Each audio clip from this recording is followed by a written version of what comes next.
Have you ever stood at the edge of an abyss armed only with a lantern? A lantern bright enough to reveal the depths below, but not enough to light a path across. This is the curse of intelligence.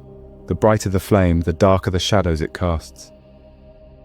In ancient myths, heroes like Orpheus descended into darkness with nothing but a lyre and a fragile hope. They understood that light alone cannot conquer the unknown. It must dance with it. So too does the intelligent mind, armed with reason, confront the labyrinth of existence. But what happens when the labyrinth reveals itself to be infinite? Carl Jung, the pioneer of analytical psychology, once warned of a hidden danger lurking in the minds of the gifted. "The brighter the light," he wrote, "the darker the shadow it must cast." But what did he mean? To unravel this, we must journey into Jung's world, a world where the psyche is a cosmos, brimming with archetypes, dreams, and the collective whispers of humanity. Jung did not see intelligence as mere cognitive prowess, but as a double-edged sword, a test of one's ability to navigate the tension between enlightenment and oblivion. Consider the myth of Prometheus, who stole fire from the gods to gift humanity knowledge, only to be eternally punished. Intelligence, like fire, illuminates but also consumes. It grants us dominion over nature, yet alienates us from the primal rhythms of life. Let me tell you a story, not of gods or heroes, but of awareness. Imagine a child who sees too much, a child who notices the cracks in their parents' smiles, the unspoken fears in a friend's laughter, the fragile scaffolding of the world's illusions. This is the intelligent mind, a relentless archaeologist digging through layers of meaning. It dissects fairy tales into metaphors, love into chemical reactions, and faith into cognitive biases. But what happens when it unearths something it cannot reconcile? When the child realizes their parents are flawed, their heroes mortal, their gods silent. "Why are we here?" the child asks. "Does anything matter?" The questions spiral, unanswered. Intelligence becomes a prison of awareness, each brick laid with the weight of existential truth. Here lies the paradox. Intelligence grants us the power to see, but not always to understand, to question, but rarely to answer. Jung called this the tension of opposites, the agony of holding two truths at once. The intelligent mind thrives in duality, order and chaos, self and other, meaning and absurdity.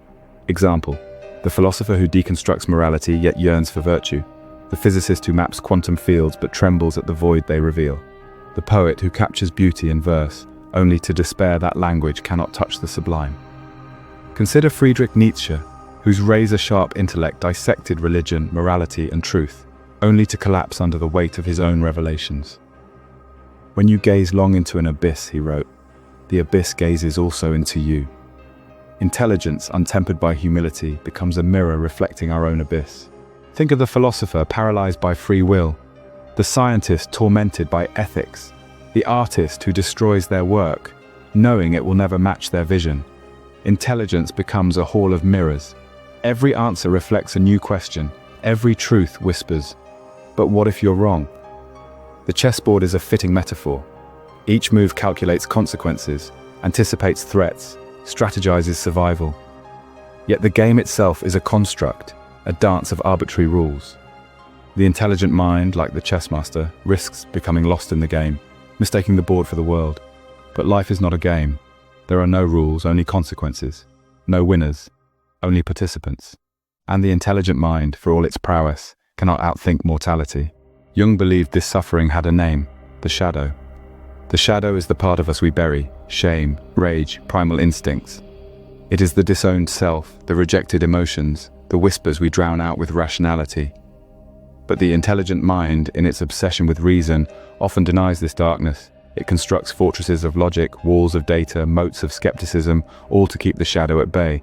And here's the warning: what you resist persists. The shadow does not vanish, it festers. It emerges in dreams as monsters, in relationships as projections, in society as collective taboos. The more we glorify intellect, the more the shadow grows in secret, until one day it demands to be seen.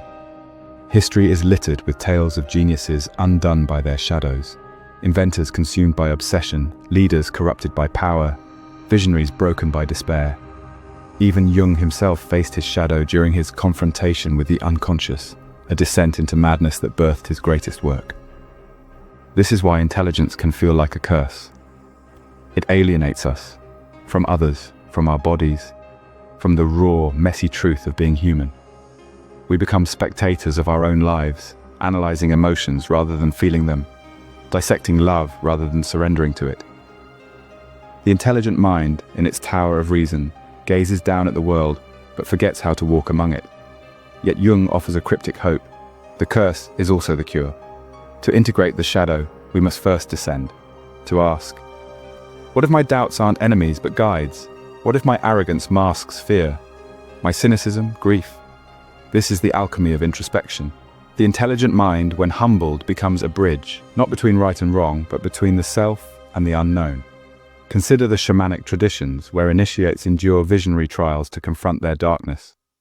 Or the Buddhist concept of beginner's mind, where wisdom lies in unlearning.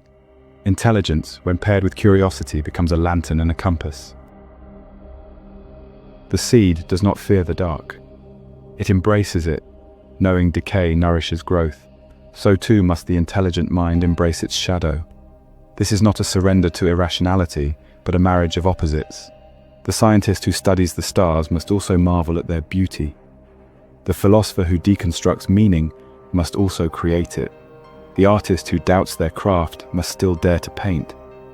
Jung termed this union individuation, the integration of all selves into a harmonious whole. It is not a destination, but a pilgrimage, a dance with the shadow, where each step forward is a step inward. But how do we descend? How do we kneel when the mind insists on standing tall? Jung's answer lies in a concept he called the transcendent function, the psyche's ability to transform conflict into wholeness. Yet this alchemy demands a price: surrender. Surrender is not defeat. It is the intelligent mind's most radical act of courage to lay down its weapons, its equations, its ceaseless need to know. Imagine a scholar who burns their books, a scientist who smashes their instruments, a philosopher who stops speaking. This is the dark night of the soul, the moment intelligence confronts its own limits. Jung called it the spirit of the depths, a force that shatters the illusions of control. Here in the void, the mind's scaffolding collapses, plans dissolve, certainties evaporate, but in their place arises something unexpected: presence. So yes, intelligence is a burden, but perhaps burdens are what ground us. The weight of awareness teaches us to walk slowly, to kneel, to listen. In the silence between thoughts, we might hear the shadow's wisdom, that logic alone cannot heal grief, that data cannot quantify wonder, that reason is but one note in the symphony of consciousness. The intelligent mind, humbled, becomes a servant, not a master. It learns to ask not only how, but why, not only what is proven, but what is possible.